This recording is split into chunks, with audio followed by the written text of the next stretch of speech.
शाम के 5 बज रहे हैं। अब देखिए 24 घंटे 24 रिपोर्टर। सबसे पहले शो की 4 बड़ी खबरें देख लेते हैं। रक्षित सिंह बताएंगे भारी विरोध के बाद झुकी सरकार, सोशल मीडिया पर नेशनल एन्क्रिप्शन की ड्राफ्ट पॉलिसी वापस लेने का ऐलान। सरोज सिंह बताएंगी एनआरएचएम घोटाले में सीबीआई की पूछताछ को लेकर बीजेपी पर बरसी मायावती, कहा मुझे बदनाम करने के लिए किया जा रहा है दुरुपयोग। रविकांत बताएंगे खादी की बिक्री दोगुनी होने के प्रधानमंत्री के दावे पर उठे सवाल। फैक्टरेट.इन के मुताबिक पिछले साल 6% से भी कम बढ़ी बिक्री। अंकित गुप्ता बताएंगे पत्नी के उत्पीड़न के आरोपी आप विधायक सोमनाथ भारती पर गिरफ्तारी की तलवार। दिल्ली हाईकोर्ट ने खारिज की अग्रिम जमानत की अर्जी। सबसे पहले देखते हैं सबसे बड़ी खबर।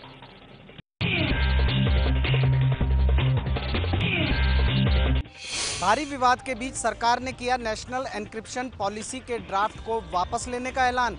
केंद्रीय टेलीकॉम मंत्री रविशंकर प्रसाद ने कहा फिर से पेश किया जाएगा संशोधित ड्राफ्ट। एक एक्सपर्ट कमेटी ने भारत में भी अनुशंसा की थी कि भारत में एक एन्क्रिप्शन पॉलिसी होनी चाहिए, अतः उसको लेकर एक ड्राफ्ट पॉलिसी पब्लिक डोमेन में लाई गई है। लेकिन मैं स्पष्ट करना चाहता हूं कि ये पॉलिसी सरकार की पॉलिसी नहीं है, ये ड्राफ्ट है जिस पर जनता की राय मांगी गई है। लेकिन कुछ क्षेत्रों में इसको लेकर चिंताएं थी और मैंने स्वयं जब इस पूरे ड्राफ्ट पॉलिसी को पढ़ा तो ऐसा मैंने पाया कि 2-3 शब्द ऐसे थे जिससे अनावश्यक आशंकाएं पैदा हो रही हैं। अतः मैंने विभाग को निर्देश दिया है कि इस ड्राफ्ट पॉलिसी को आप विड्रॉ करें, इस पर पुनर्विचार करें।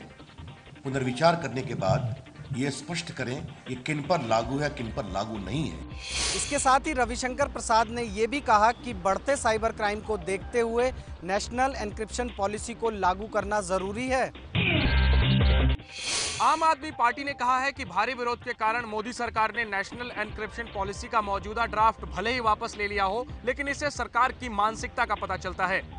मैसेज में मोदी, व्हाट्सएप में मोदी और फेसबुक में मोदी और जीमेल में मोदी और ईमेल में मोदी, हर जगह मोदी जी घुस जाना चाहते हैं। बेडरूम में भी मोदी जी घुस जाना चाहते हैं। व्हाट्सएप का 90 दिन का रिकॉर्ड कोई भी आदमी रखे, फेसबुक का 90 दिन का रिकॉर्ड रखे, मैसेज का 90 दिन का रिकॉर्ड रखे, मेल का 90 दिन का रिकॉर्ड अपने पास रखे। इस प्रकार का एक ड्राफ्ट बनाती है सरकार। क्या आप इस देश के अंदर अभिव्यक्ति की स्वतंत्रता मिली है, उस स्वतंत्रता को खत्म करके तानाशाही का राज लाना चाहते हैं, हिटलर शाही का राज लाना चाहते हैं? इससे इस सरकार की मानसिकता का पता चलता है। आम आदमी पार्टी ने आरोप लगाया कि नेशनल एन्क्रिप्शन पॉलिसी का ड्राफ्ट ये मानकर तैयार किया गया था कि देश के सभी 125 करोड़ लोग संभावित अपराधी हैं। मोदी सरकार ने नेशनल एन्क्रिप्शन पॉलिसी का ड्राफ्ट वापस लेने का ऐलान तो कर दिया, लेकिन उससे पहले इस पर अच्छा खासा विवाद खड़ा हो गया। आइए जानते हैं कि यह विवाद क्यों हुआ। मोदी सरकार ने नेशनल एन्क्रिप्शन पॉलिसी का जो ड्राफ्ट तैयार किया था उसमें कहा गया था कि हर तरह के इलेक्ट्रॉनिक संदेशों को 90 दिन तक सुरक्षित रखना होगा और उन्हें पुलिस या किसी जांच एजेंसी के मांगने पर मुहैया कराना जरूरी होगा। अगर यह प्रावधान लागू हो जाता तो व्हाट्सएप, ट्विटर, फेसबुक से लेकर ईमेल तक किसी भी माध्यम से भेजे गए संदेश आपको 90 दिन तक सुरक्षित रखने पड़ते। अगर गलती से भी मैसेज डिलीट हो जाते तो आपको जेल तक की सजा हो सकती थी। सरकार के इस प्रस्ताव की जानकारी मिलते ही इसका चौतरफा विरोध शुरू हो गया। सरकार ने पहले तो सफाई दी कि व्हाट्सएप, फेसबुक और ट्विटर जैसी सोशल वेबसाइट्स और एप्स को इस पॉलिसी के दायरे में नहीं रखा जाएगा, लेकिन इसके बाद भी विरोध नहीं थमा तो सरकार को पॉलिसी का ड्राफ्ट वापस लेने का ऐलान करना पड़ा। नेशनल एन्क्रिप्शन पॉलिसी के ड्राफ्ट पर उठे विवाद पर विपक्ष ने सरकार पर बोला हमला। कांग्रेस ने कहा कल सरकार आपसे आपके बेडरूम की वीडियोग्राफी करने के लिए भी कहेगी। जासूसी का षड्यंत्र है। कल को यही लोग खड़े होकर कहेंगे कि 90 दिन में आपके घर में क्या हुआ है, आपके बेडरूम में क्या हुआ है, उसकी आप वीडियोग्राफी करके रखिए और जब सरकार मांगे या सरकार की पुलिस मांगे तो उनके समक्ष मुहैया करवाए। मंशा सरकार की बिल्कुल साफ है। मंशा एन्क्रिप्शन पॉलिसी के जरिए और जो सेंट्रल मॉनिटरिंग सिस्टम बनाया जा रहा है उससे साफ जाहिर ये दिख रहा है कि सरकार हर नागरिक का हर कम्युनिकेशन, हर फोन कॉल को मॉनिटर करना चाहती है और ये तो पूरा फांसीवाद है। एक साल में खादी की बिक्री दुगनी होने के पीएम के दावे पर उठे सवाल। factchecker.in के मुताबिक पिछले एक साल में 6% से भी कम बढ़ी है खादी की बिक्री। पीएम मोदी ने मन की बात में दावा किया था कि खादी का इस्तेमाल बढ़ाने की उनकी पिछले साल की गई अपील के कारण खादी की बिक्री लगभग दुगनी हो गई है। लेकिन factchecker.in पर छपे एक लेख के मुताबिक सरकार के अपने ही आंकड़े पीएम के दावे को झूठा साबित कर रहे हैं। लेख में सरकारी आंकड़ों के आधार पर दावा किया गया है कि देश भर में खादी की बिक्री 2013-14 में करीब 1081 करोड़ रुपए थी, जो 2014-15 में 1145 करोड़ रुपए हो गई है। यानी एक साल में खादी की बिक्री में महज 5.91% का इजाफा हुआ है। लेख में बताया गया है कि ये आंकड़े खुद मोदी सरकार के MSME मंत्रालय के हैं। लेख में किए गए इस दावे के बारे में सरकार की तरफ से अब तक कोई सफाई नहीं आई है। प्रधानमंत्री नरेंद्र मोदी ने अपने मन की बात कार्यक्रम में हाल ही में ये दावा किया था कि उनकी अपील के बाद खादी की बिक्री दुगनी हो गई है। एक समय था खादी फॉर नेशन, क्या समय का तकाजा नहीं है कि खादी फॉर फैशन। और लोगों को मैंने आग्रह किया था कि आप खादी खरीदिए, थोड़ा बहुत कीजिए। आज मैं बड़े संतोष के साथ कहता हूं कि पिछले एक वर्ष में करीब खादी की बिक्री डबल हुई है। अब ये कोई सरकारी एडवर्टाइजमेंट से नहीं हुआ है, अरबों खरबों रुपया खर्च करके नहीं हुआ है। जनशक्ति का एक एहसास, एक अनुभूति। 20 सितंबर यानी 2 दिन पहले ही प्रधानमंत्री नरेंद्र मोदी ने अपने मन की बात कार्यक्रम में ये बात कही थी, लेकिन अब लेख छपने के बाद उनके दावे पर सवाल खड़े होने शुरू हो गए हैं। तो आने वाले दिनों में प्रधानमंत्री का ये बयान भी विपक्ष को हमला बोलने का मौका दे देगा। आगे बढ़ते हैं, बात करते हैं दिल्ली की राजनीति की। सीएम केजरीवाल ने प्रधानमंत्री मोदी को चिट्ठी लिखी है और कहा है कि मिलकर ही दिल्ली का विकास संभव है।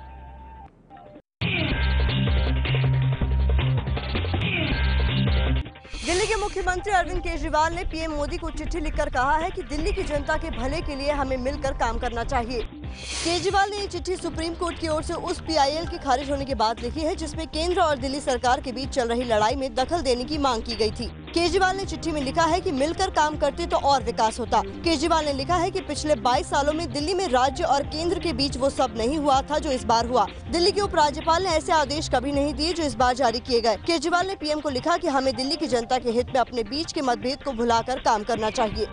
दिल्ली में केजरीवाल सरकार और LG के बीच टकराव की स्थिति दिल्ली में सरकार बनने से पहले से ही बनी हुई है। दिल्ली की जनता इससे उकता चुकी है और अब इसका कोई हल निकलना चाहिए। दिल्ली के मुख्यमंत्री अरविंद केजरीवाल को नहीं होना होगा उत्तर प्रदेश के अमेठी की अदालत में पेश। लोकसभा चुनाव के दौरान दिए गए विवादित भाषण के मामले में केजरीवाल की व्यक्तिगत पेशी पर सुप्रीम कोर्ट ने फिलहाल रोक लगा दी है। अरविंद केजरीवाल ने पिछले साल लोकसभा चुनाव के दौरान अमेठी में आम आदमी पार्टी के प्रत्याशी के लिए वोट मांगते वक्त ये कहा था कि बीजेपी और कांग्रेस को वोट देना देशद्रोह जैसा है। इस विवादित भाषण को लेकर अरविंद केजरीवाल के खिलाफ अमेठी में समाज में वैमनस्य फैलाकर चुनाव में फायदा कमाने की कोशिश के लिए लगने वाली रिप्रेजेंटेशन ऑफ पीपल्स एक्ट यानी जन प्रतिनिधित्व कानून की धारा 125 के तहत मुकदमा दर्ज किया गया था। इस मामले में अमेठी की अदालत केजरीवाल के खिलाफ जमानती वारंट जारी कर चुकी है। केजरीवाल पर जिस धारा में मुकदमा दर्ज हुआ है उसके तहत उन्हें 3 साल तक की सजा हो सकती है। बीएसपी सुप्रीमो मायावती की मुश्किलें बढ़ने वाली हैं। 10,000 करोड़ रुपए के कथित NRHM घोटाले में सीबीआई जल्द ही मायावती से पूछताछ कर सकती है। 2007 से 2012 के बीच हुए इस घोटाले के दौरान यूपी में मायावती की सरकार थी। आरोप है कि मायावती सरकार के दौरान केंद्र सरकार से राष्ट्रीय ग्रामीण स्वास्थ्य मिशन के लिए मिलने वाले पैसे का नेताओं, नौकरशाहों और डॉक्टरों ने मिलकर बंदरबांट की। उत्तर प्रदेश में माया राज में जो घोटाले हुए वो बिना उनकी सहमति के तो नहीं हुए, पत्थरों से लेके बाकी सारे तक। तो आप उसको उनकी संलिप्तता से, उनके रिश्तों से बहुत इनकार करने की स्थिति में नहीं है। लेकिन स्वाभाविक रूप से जांच एजेंसी का काम है, जांच एजेंसी जांच करे, जो तथ्य होंगे वो तथ्य जांच एजेंसी उजागर करेगी। ये वही घोटाला है जिस पर पर्दा डालने के लिए अब तक 5 लोगों की हत्याएं भी हो चुकी हैं। यूपी के एनआरएचएम घोटाले में सीबीआई जांच को लेकर मायावती ने कहा, मैं सीबीआई के दबाव में नहीं आऊंगी। मेरे पिछले 10 वर्षों के सभी इनकम टैक्स के मामले फिर से खोले गए थे और हर तरह से मुझे परेशान करके ये भरपूर कोशिश की गई कि किसी प्रकार से मेरा व मेरी पार्टी के लोगों का मनोबल टूट जाए, परंतु बीजेपी के लोग ये भूल गए हैं कि मैं उन लोगों में से नहीं हूँ जो कि इस तरह के दबावों में आ जाए। मायावती ने कहा कि कांग्रेस और बीजेपी की एक ही मानसिकता है जो दलितों को दबाने की है। सीबीआई ने मायावती के उन आरोपों को खारिज किया है जिसमें मायावती ने कहा था कि सरकार के दबाव में सीबीआई एनआरएचएम घोटाले में उसे पूछताछ करने जा रही है। सीबीआई का ये कहना है कि जांच के दौरान कुछ नए तथ्य सामने आए हैं और जिसको देखते हुए मायावती से पूछताछ बेहद जरूरी है। सीबीआई के निदेशक अनिल सिन्हा का कहना है कि जांच की जरूरत के मुताबिक ही इस पे कार्रवाई की जा रही है और कानून की प्रक्रिया का पालन किया जा रहा है। दरअसल मायावती ने यह आरोप लगाया था कि एनआरएचएम घोटाले में 4 साल बाद उसे पूछताछ क्यों की जा रही है। समाजवादी पार्टी के अध्यक्ष मुलायम सिंह यादव ने अपनी ही पार्टी के नेताओं पर साधा निशाना। कहा, पार्टी के कुछ लोगों को पीएम के मुंह से मेरी तारीफ अच्छी नहीं लगती। हमारी पार्टी में कुछ लोग ठीक है, अगर उन्होंने मेरी कोई तारीफ कर दी तो आपको खुशी होनी चाहिए कि नाराज। ऐसा नहीं, बुद्धिहीन लोग कुछ नहीं कहना चाहते हैं। क्या बोला था? अगर कोई कहावत है, अगर गैर की महफिल में तुम्हारी चर्चा हो गया तो सब आप गैर की महफिल में नहीं है, शेर है। अगर गैर की महफिल में आपकी कुछ चर्चा हो जाए तो इसके बाद उपलब्धि का हो। अगर कोई प्रधानमंत्री होकर के अगर मुलायम सिंह की तारीफ कर दे तो तुम्हारे इससे ज्यादा सम्मान क्या हो। इसके साथ ही मुलायम सिंह यादव ने बीजेपी पर निशाना साधते हुए कहा कि बीजेपी ने हर व्यक्ति के खाते में 15 लाख रुपए और चीन और पाकिस्तान से जमीन वापस लेने जैसे झूठे वादे करके चुनाव जीता। आम आदमी पार्टी विधायक सोमनाथ भारती पर लटकी गिरफ्तारी की तलवार। दिल्ली हाई कोर्ट ने सोमनाथ भारती की अग्रिम जमानत याचिका की खारिज। सोमनाथ भारती की गिरफ्तारी पर लगी रोक खत्म हो गई है। हाई कोर्ट ने सोमनाथ भारती की अग्रिम जमानत याचिका खारिज कर दी है, जिसके बाद से ही पुलिस सोमनाथ को ढूंढ रही है और सोमनाथ फरार हैं। इस बीच सोमनाथ भारती ने एबीपी न्यूज से खास बातचीत में कहा है कि मैं तब तक पुलिस के सामने नहीं आऊंगा जब तक सुप्रीम कोर्ट में मेरी याचिका पर सुनवाई नहीं हो जाती, क्योंकि वो एक कानूनी विकल्प है जो मेरे पास अभी भी मौजूद है। साथ ही सोमनाथ भारती ने कहा कि पुलिस अगर मुझे बिना गिरफ्तार किए हुए पूछताछ करना चाहती है तो फिर मैं सहयोग के लिए तैयार हूं और ये साबित कर सकता हूं कि मेरे खिलाफ लगाए गए आरोप गलत हैं। सोमनाथ भारती ने पुलिस के ऊपर आरोप लगाते हुए कहा कि पुलिस उनके खिलाफ द्वेष की भावना से काम कर रही है। सोमनाथ भारती के खिलाफ अपनी पत्नी लिपिका मित्रा के साथ मारपीट, घरेलू हिंसा और जान से मारने की कोशिश करने की धाराओं के तहत मामला दर्ज किया गया है। दिल्ली में डेंगू के मरीजों का आंकड़ा बढ़कर 4000 के पास पहुंच गया है, जबकि अब तक 17 लोगों की मौत डेंगू की वजह से हो चुकी है। इस बीच दिल्ली सरकार ने दावा किया है कि रोजाना डेंगू के मरीजों के लिए सुविधाएं बढ़ाई जा रही हैं। हर साल की तरह इस साल भी अक्टूबर के महीने में डेंगू के मरीजों की संख्या बढ़ने की आशंका जताई जा रही है। सरकार का कहना है कि मरीज घबराए नहीं, अगर किसी में भी डेंगू के लक्षण मिलते हैं तो खुद दवा न लें और ज्यादा से ज्यादा लिक्विड डाइट लें। धमकी मिलने के बाद लखनऊ के बुजुर्ग टाइपिस्ट किशन कुमार को पुलिस सुरक्षा मुहैया कराई गई है। लखनऊ के बुजुर्ग टाइपिस्ट किशन कुमार की कहानी आपको याद होगी। 2 दिन पहले सोशल मीडिया में किशन कुमार के साथ पुलिस वाले की बदसलूकी की तस्वीर वायरल हुई थी। लखनऊ पुलिस के एक दरोगा ने उनके टाइपराइटर को लात मारकर तोड़ दिया था। बाद में पुलिस वाले पर कार्रवाई हुई और सीएम अखिलेश यादव ने उन्हें 1 लाख रुपए और टाइपराइटर देकर सम्मानित किया। अब उनको फोन पर धमकी मिली तो किशन कुमार को पुलिस सुरक्षा मुहैया कराई गई है। किशन कुमार बोल रहे, हमने कहा बोल रहे, कहीं आप भी टाइपराइटर टूटा था, मैंने जहाँ टूटा था, कहीं जो आप कार्रवाई कर रहे हैं मीडिया के साथ जितना चल रहे हैं इसका इंतजाम आपको भुगतना पड़ेगा। सवाल ये उठता है कि किशन कुमार को कौन धमका रहा है? क्या लखनऊ प्रशासन के लिए ये पता लगाना मुश्किल काम है? दक्षिण अफ्रीका के खिलाफ सीरीज शुरू होने से पहले बेंगलुरु पहुंची टीम इंडिया ने फिटनेस टेस्ट में हिस्सा लिया।